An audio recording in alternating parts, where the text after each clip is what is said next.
What's up, guys? Joe and Ania here, and you know, the fishing world has been taken by storm by Jighead Minnow style baits, and what's happened is a lot of different ways of rigging these and a lot of different ways of tying these to the line are out there. So I've learned more and more about it, and I found a way that I like to attach my Jighead Minnow, my little Ned Mickey right there, to my line, and that's with a double line loop knot. Now, I haven't seen a video on this or anything, but what it is essentially is it's a regular loop knot but tied with two lines doubled over. So what that does is it gives you double the breaking strength right above the eye of your jig head. It'll give you, it gives you a ½ inch to an inch of that doubled over fluorocarbon line. And I have not broken off since I started doing this, because where your line gets nicked is right there where their teeth hit right above the eye of the hook. So I'm going to show you guys two perspectives of how to tie this, one from this view right here and one from a view with you guys on my chesty, and I'll show you exactly how I tie it. So here's what you do first and foremost right here from this angle. All you do is you double over your fluorocarbon, pinch it down. I like to pinch it down, kind of tie it like a little crimp on the end right there, just like I would if I was going to run it through for a Palomar. It just makes everything stay together better. And then I slide the line and I tie an overhand knot. So this is just like a normal loop knot, and a lot of you guys know how to tie that. You just tie your normal loop, and I just pull it till it's about that big. I want it to be nice and clean, everything even if I can do that. Then I take it and I run that doubled over line through the eye of the jig head like that, and then I'm just gonna pass that back up through the loop that I made, and I'm gonna pull it till it's right about where I want it, so it's right to where I have the amount of line that I'm gonna want to tie that loop knot with. So that's about a ½ inch right there. I'll pinch it right there, and things are, it's a little uneven, but that's okay. Then all I do is I wrap that line, 1, 2, 3. You only need 3. I have tested this thing with big fish, little fish, tons of fish, every type of fish, and you only need 3 wraps. And all you do after you've wrapped it is you pass it back through that doubled over line that made that loop right there.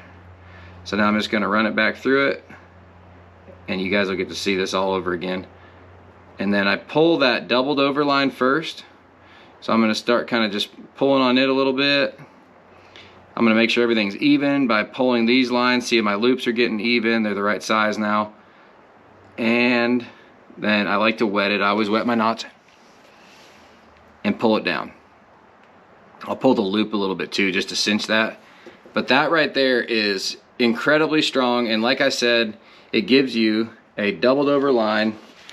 You always want to cut your tags, of course, unless you want to have a lasso on that. That's pretty cool if you try to lasso your bass, which sometimes you lasso a bass by accident, but typically the lasso doesn't help.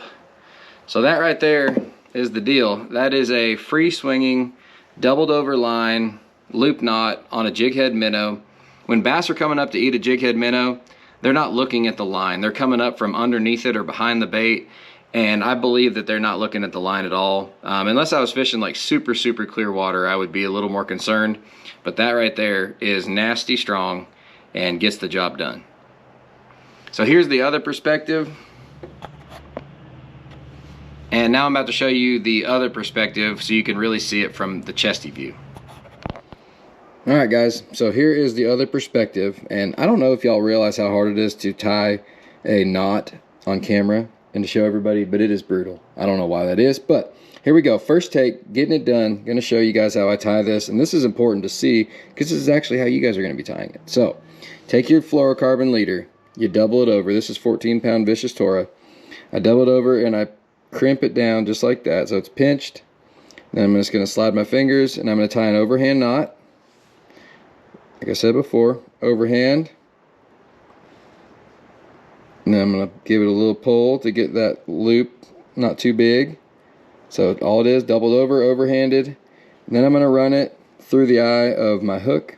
This is my Finesse Eyes jig head by Z-Man. Run it through there. And then I'm going to take that and pass it back up through that loop that I made right there. Y'all should be able to see that pretty good, I think. Slide it through there. Cinch it down a little bit. I want to get it about a ½ inch above the eye of the hook like that. And then I'm going to pinch. I don't have a very long amount of loop right here to wrap, but it should be fine anyways. As far as it makes it a little more difficult, but I'm just going to wrap it up 3 times. 1, 2, 3, and then I take that and I pass it back through this loop that I made, just like your traditional fisherman's knot, pretty much. As far as wrap it up, normally you do 6 with an old school fisherman's knot, and then back through it, through the loop you already made. All right, and that's pretty much it. You pull your doubled over line. Always wet it when you're out there on the water. I'm not going to do that because you won't be able to see my face. But that right there is the double line loop knot. It's pretty sweet. Cut your tag end, and that baby right there is ready to catch a pile of fish, just like I did at Sam Rayburn.